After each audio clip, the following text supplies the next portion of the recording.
12-ാം നൂറ്റാണ്ടിൽ മാഡ്രിഡിലെ ഒരു ദരിദ്ര കുടുംബത്തിൽ ജനിച്ച വിശുദ്ധ ഇസിദോർ ദാരിദ്ര്യം മൂലം വിദ്യാഭ്യാസം കരസ്ഥമാക്കാൻ സാധിച്ചില്ലെങ്കിലും ദൈവഭയവും സുഹൃതങ്ങളും പുണ്യജീവിതവും അഭ്യസിച്ചവനായിരുന്നു.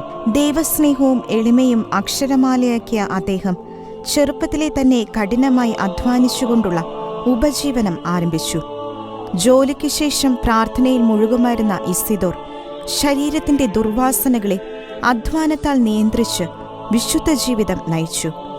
ദരിദ്ര സേവനത്തിൽ മുൻപന്തിയിലായിരുന്ന അദ്ദേഹം അത്ഭുതങ്ങൾ പ്രവർത്തിച്ചു പോലും ദരിദ്രർക്ക് ആഹാരം നൽകിയിരുന്നു.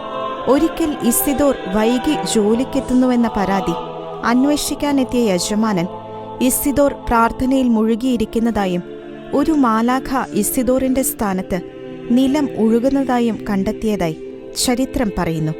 മരണസമയം മുൻകൂട്ടി അറിഞ്ഞ് തീക്ഷ്ണതയോടെയും പ്രസാദപരത്തോടെയും ഒരുങ്ങിയ ആ പുണ്യാത്മാവ് 1170 മെയ് 15 ലോകത്തിലെ അധ്വാനം അവസാനിപ്പിച്ച് നിത്യവിശ്രമത്തിൽ പ്രവേശിച്ചു.